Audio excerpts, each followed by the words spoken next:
Bienvenidos oyentes al espacio de las historias de fútbol, donde no solo hablamos de goles, sino que también pasamos las páginas de la vida tras las luces del estadio.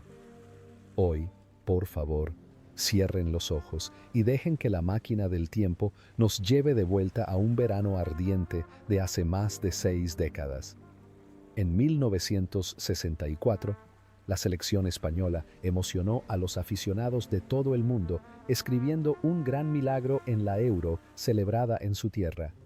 Bajo el cielo gris y la llovizna del Estadio Santiago Bernabéu, con una generación dorada de jugadores talentosos y un estilo de juego ofensivo y apasionado combinado con una increíble resistencia, la Roja derrotó a la gigante Unión Soviética para pisar la cima de Europa por primera vez. No solo cosecharon éxitos en términos de títulos, sino que también se convirtieron en un faro de esperanza, un recuerdo inolvidable para toda una generación amante del fútbol en el contexto de una nación española asfixiada por numerosos trastornos históricos. Pero detrás de esos momentos de máxima gloria en el campo, había seres humanos de carne y hueso, con sus propios destinos únicos. Han pasado 62 años desde aquella tarde histórica. El tiempo ha dejado huellas de altibajos en sus vidas. Algunos siguieron cosechando éxitos en el banquillo, otros se retiraron a la sombra, optando por un camino discreto tras colgar las camisetas. Algunos se dedicaron a la abogacía, y también están aquellos cuyas trayectorias se vieron truncadas por tragedias repentinas. Repasemos la inspiradora trayectoria de los 10 rostros que conformaron el alma de la generación dorada del fútbol español de aquel año, para comprender que el terreno de juego es a veces un pequeño reflejo de la vida humana. Comencemos nuestra historia con Luis Suárez, el artista más elegante en la posición de mediocampista central. A los 29 años, al ingresar a la Eurocopa de 1964, Luis Suárez no solo era el alma del mediocampo español, sino que también portaba el halo del Balón de Oro europeo. A diferencia de los mediocampistas aguerridos de su época, Suárez jugaba con la mente. Con una aguda visión táctica, pases largos precisos al centímetro y un dominio magistral del ritmo del partido, fue aclamado por los aficionados como el arquitecto. En ese torneo, en la plenitud de su carrera, la brillante valentía de Suárez ayudó a España a dominar por completo el mediocampo ante la terrible presión de sus rivales. Tras ese éxito monumental, su carrera continuó en ascenso con el Inter de Milán, en el país con forma de bota, bajo la tutela del legendario entrenador Helenio Herrera. Se convirtió en el corazón del grande Inter, conquistando prestigiosas Copas de Europa y afianzando su posición como uno de los mejores mediocampistas de la historia. Cuando sus piernas se cansaron, Suárez no abandonó el fútbol, sino que se dedicó a entrenar. Incluso dirigió a la selección española en el Mundial de 1990, continuando con la difusión de su filosofía futbolística estética. Su vida personal en Milán fue increíblemente tranquila y elegante. Amaba Italia como su segundo hogar, viviendo alejado del bullicio mediático, disfrutando de su vejez con una taza de espresso y partidos de fútbol los fines de semana. Su gran carrera parecía demostrar que una mente genial podía superar cualquier límite del tiempo. Sin embargo, ese glorioso viaje tenía que llegar a su fin. El 9 de julio de 2023, Luis Suárez falleció a los 88 años. Su partida dejó un vacío permanente en los corazones de España e Italia. El legado que dejó no se limita a los trofeos, sino que representa la máxima elegancia y gracia de un verdadero artista del fútbol. En el extremo derecho de la alineación de aquel año, destacaban las vertiginosas carreras de Amancio Amaro. A sus 24 años, el delantero apodado El Brujo era un auténtico torbellino en la banda. Con regates ingeniosos, una habilidad individual sobrenatural y un agudo instinto goleador, era un arma letal capaz de perforar cualquier defensa. En la Eurocopa de ese año, Amancio aportó imprevisibilidad, improvisación y un toque artístico al estilo de juego de España. Tras regresar del glorioso torneo, Amancio se convirtió en una de las figuras más importantes de la historia del Real Madrid. Fue un factor clave en el equipo Yeye, ayudando a la Casa Blanca a ganar la Copa de Europa en 1966, donde él mismo marcó un gol crucial en la final. Cuando sus otrora veloces piernas comenzaron a perder velocidad, Amancio no abandonó el fútbol. Se dedicó a entrenar, dirigiendo a las categorías inferiores del Real Madrid, y fue él quien forjó la Quinta del Buitre, la legendaria generación de los buitres junto a Butragueño y Michel en los años 80. En su vida cotidiana, el astuto mago del campo era un caballero encantador, un astuto hombre de negocios y un hombre de familia. Supo equilibrar con maestría la fama de una superestrella mundial con una vida personal notablemente tranquila. En sus últimos años, fue honrado al asumir el cargo de presidente honorario del Real Madrid, el máximo símbolo del legado del club. Sin embargo, la historia de aquel hombre elegante tenía que llegar a su fin. El 21 de febrero de 2023, Amancio Amaro falleció a los 83 años. Su muerte provocó innumerables lágrimas entre los madridistas de todo el mundo. El legado que dejó no se limita a sus regates mágicos, sino que también es una historia de dedicación de toda una vida a una sola camiseta. Isacio Calleja, quien asumió el rol de lateral izquierdo de La Roja ese año. A sus 27 años, Calleja era el capitán del Atlético de Madrid, un central fiable con una velocidad impresionante y una tenaz capacidad de marcaje. Pequeño, pero extremadamente ágil, neutralizó a innumerables estrellas del ataque europeo durante la década de los 60. La carrera de Calleja fue un éxito rotundo, con una serie de títulos importantes y menores con el equipo rojiblanco del Madrid. Pero lo que hizo único a Calleja en la historia del fútbol español no fueron sus entradas deslizantes, sino un secreto oculto tras horas de entrenamiento extenuante. Mientras sus compañeros descansaban o se divertían en los interminables viajes en autobús a los partidos fuera de casa, Calleja siempre llevaba consigo gruesos libros de derecho. Ese lateral izquierdo era estudiante de derecho. La imagen de guerrero abnegado en el campo ocultaba una profunda inteligencia y una disciplina férrea en la vida real. Justo después de retirarse de su carrera como futbolista, tras más de 400 partidos, se vistió con un elegante traje, abrió un bufete de abogados en el centro de Madrid y se convirtió en un reconocido abogado, procurador de los tribunales. Separó con total claridad la gloria del fútbol de su carrera académica, llevando una vida ejemplar, desapasionada y de gran éxito en un ámbito árido y lleno de principios. La historia de un hombre que triunfó en ambos extremos de la vida se convirtió en una anécdota inspiradora para incontables generaciones de españoles. Sin embargo, incluso las mentes más brillantes deben someterse a las leyes de la naturaleza. El 4 de febrero de 2019, Isacio Calleja falleció a los 82 años. Su partida puso fin a una vida extraordinaria, donde el fútbol y el conocimiento se entrelazaron como uno solo. En la banda izquierda de España, en 1964, se encontraba una flor tardía llamada Carlos Lapetra. A los 25 años, con su mágica zurda, Lapetra era la personificación de la elegancia y la gracia supremas. Sin depender de una velocidad vertiginosa, Lapetra derrotaba a sus rivales con un ritmo pausado, regates fluidos como una danza y una visión táctica soberbia. Fue una pieza inseparable de Los Magníficos del Real Zaragoza. A diferencia de la mayoría de los jugadores de su época, que provenían de la pobreza, Lapetra nació en una familia aristocrática e intelectual. Su hermano mayor también fue un jugador reconocido. Quizás por ello, el fútbol para él no era un medio para ganarse la vida, sino un arte para disfrutar. Jugaba al fútbol con el alma de un artista errante, rechazando repetidamente ofertas multimillonarias del Real Madrid o del Barcelona, simplemente porque se había enamorado del ritmo de vida tranquilo y despreocupado de la ciudad de Zaragoza. Pero trágicamente para los genios, sus piernas suelen ser tan frágiles como el cristal. Una serie de lesiones en las espinillas y las rodillas devastaron la carrera de este artista del fútbol. A los 30 años, se vio obligado a anunciar su retiro cuando su talento aún estaba en su máximo esplendor. Al dejar los terrenos de juego, La Petra no sintió remordimiento alguno. Regresó a vivir una vida tranquila en su ciudad natal, Huesca, dedicándose a aficiones campestres como la caza y la lectura, evitando por completo el bullicio de la prensa.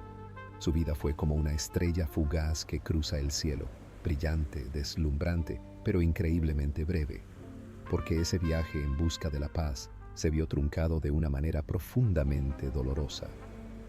El 24 de diciembre de 1995, exactamente en una fría Nochebuena, Carlos La Petra falleció a los 57 años tras una dura batalla contra el cáncer. El legado que dejó es una historia impregnada de poesía y tristeza sobre un genio que eligió vivir y dejar el fútbol a su manera.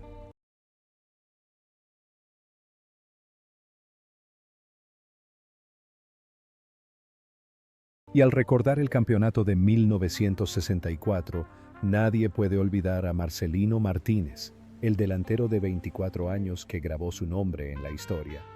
Jugando como un asesino en el área, Marcelino poseía una extraordinaria capacidad de salto y una impecable técnica de cabeza.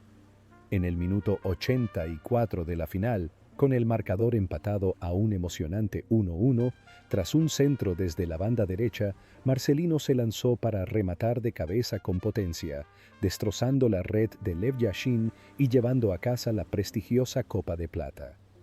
Ese momento fue tan brillante que se convirtió en una película repetida millones de veces en la televisión española. Después de esa noche gloriosa, Marcelino continuó siendo la locomotora de Los Magníficos, la generación de jugadores excepcionales del Real Zaragoza, cosechando numerosos títulos de Copa del Rey y Copa de Ferias. Parecía que el mundo del fútbol estaba a los pies del joven gallego, pero el destino le jugó una mala pasada. A los 29 años, la edad más brillante de la carrera de un futbolista, unas graves y persistentes lesiones de rodilla le obligaron a retirarse, para gran pesar de sus aficionados. Superando el impacto psicológico de tener que parar tan pronto, Marcelino optó por alejarse por completo de los focos. En marcado contraste con la imagen del héroe deslumbrante bajo las luces del Bernabéu, en la vida real, Marcelino era un campesino gallego honesto, tranquilo y extremadamente humilde.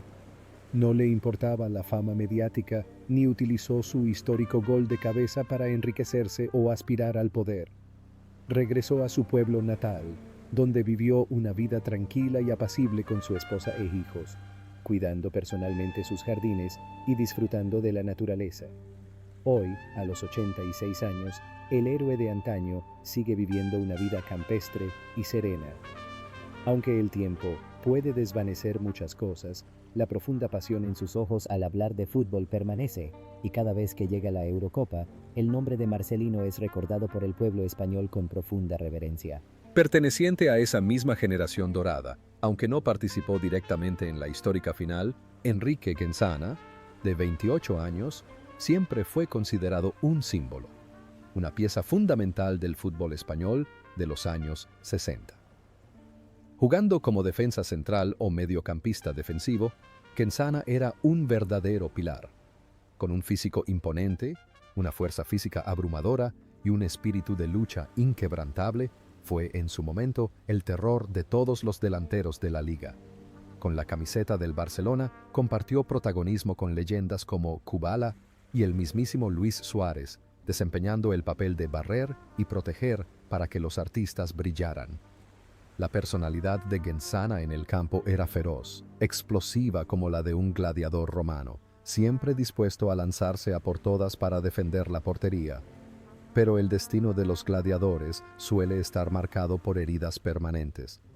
Las rodillas de Quensana quedaron gravemente castigadas por ese estilo de juego tan abnegado.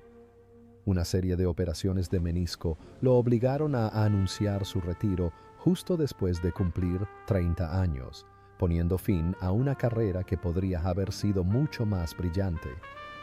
Dejando atrás el ambiente vibrante del Camp Nou, Quensana tuvo que enfrentarse a una dura realidad, ya que el fútbol en aquel entonces no reportaba a los jugadores la riqueza que ofrece hoy. El antiguo gladiador tuvo que vestir una camisa rústica, llevar un maletín y trabajar como representante comercial para una cervecera para ganarse la vida y mantener a su pequeña familia. El hombre aguerrido en el campo se convirtió en un padre cariñoso, un trabajador común que superaba pacientemente los dolores y molestias cada vez que cambiaba el clima. Jamás se quejó de su suerte ni exigió gratitud al fútbol. Sin embargo, la vida de aquel gladiador del Camp Nou terminó de una manera profundamente triste. El 28 de septiembre de 2005, Enrique Quensana falleció a los 69 años tras una larga lucha contra la enfermedad. El silencio en sus últimos años es una nota triste y profunda que nos recuerda el verdadero precio de la gloria en el campo. Sería una omisión imperdonable si en esta historia pasáramos por alto a Jesús María Pereda, a menudo llamado Chus Pereda.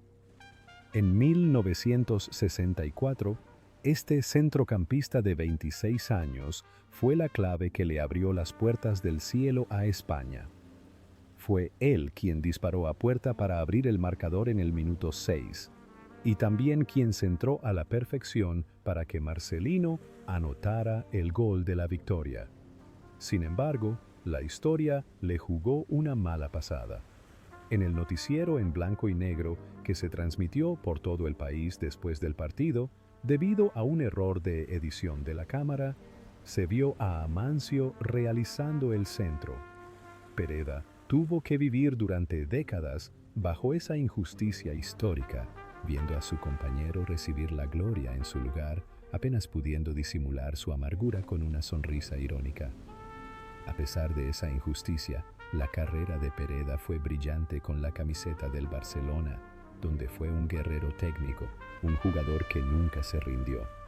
Tras su retiro, su ardiente pasión por el fútbol llevó a Pereda a dedicarse a la formación de jóvenes talentos.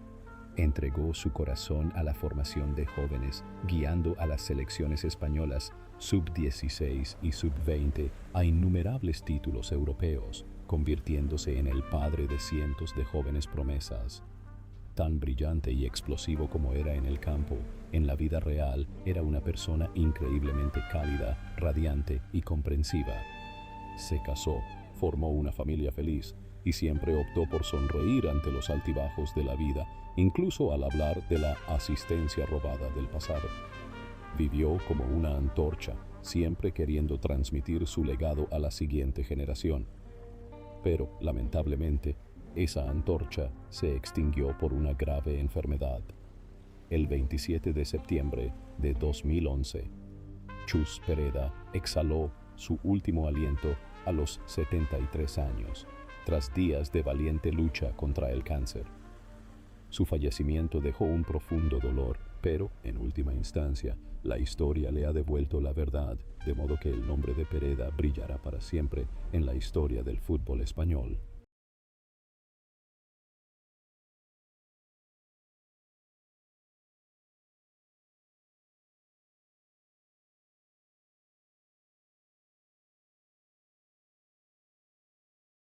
Alejándonos del mediocampo, dirigimos nuestra mirada al marco de madera, donde se encontraba un joven alto llamado José Ángel Iribar. En 1964, este portero acababa de cumplir 21 años. A pesar de su corta edad, Iribar era el pilar de la defensa, el guardián intocable de la Roja. Con una estatura ideal, brazos largos y reflejos fulminantes, frustraba a los delanteros más formidables de Europa. El excelente desempeño de Iribar en sus 20s, especialmente en la histórica final contra el legendario Lev Yashin, demostró una valentía excepcional y una gran resistencia. Tras la Eurocopa de 1964, la vida de Iribar quedó ligada a una lealtad icónica. Ignorando todas las lucrativas ofertas de los gigantes europeos, dedicó sus 18 años de carrera al Athletic de Bilbao, disputando más de 600 partidos y convirtiéndose en el legendario El Chopo en el corazón del País Vasco. No solo fue un gran jugador, sino también una figura de profunda influencia cultural y política en la vida real. A diferencia de su explosividad goleadora, el verdadero Iribar era un hombre tranquilo y profundo, con ideales firmes. Conmocionó a España en 1976 al portar públicamente la bandera vasca de Ikurriña en el campo, cuando aún estaba prohibida, un acto que requirió una valentía extrema. Eligió una vida estrechamente ligada a su tierra, participando en actividades sociales y convirtiéndose en un símbolo espiritual inmortal para los bilbaínos. Parece que la imagen de un guardián sólido en el terreno de juego estaba intrínsecamente ligada a su vida, un hombre que siempre defendió los valores fundamentales en los que creía. Hoy, mucho después de colgar los guantes, Iribar, a sus 83 años, vive una vida tranquila y muy respetada, apareciendo ocasionalmente en el estadio de San Mamés como un santo viviente. Su trayectoria es testimonio de un amor intenso por el fútbol, entrelazado con el orgullo nacional, que continúa inspirando sin cesar a decenas de miles de jóvenes futbolistas vascos.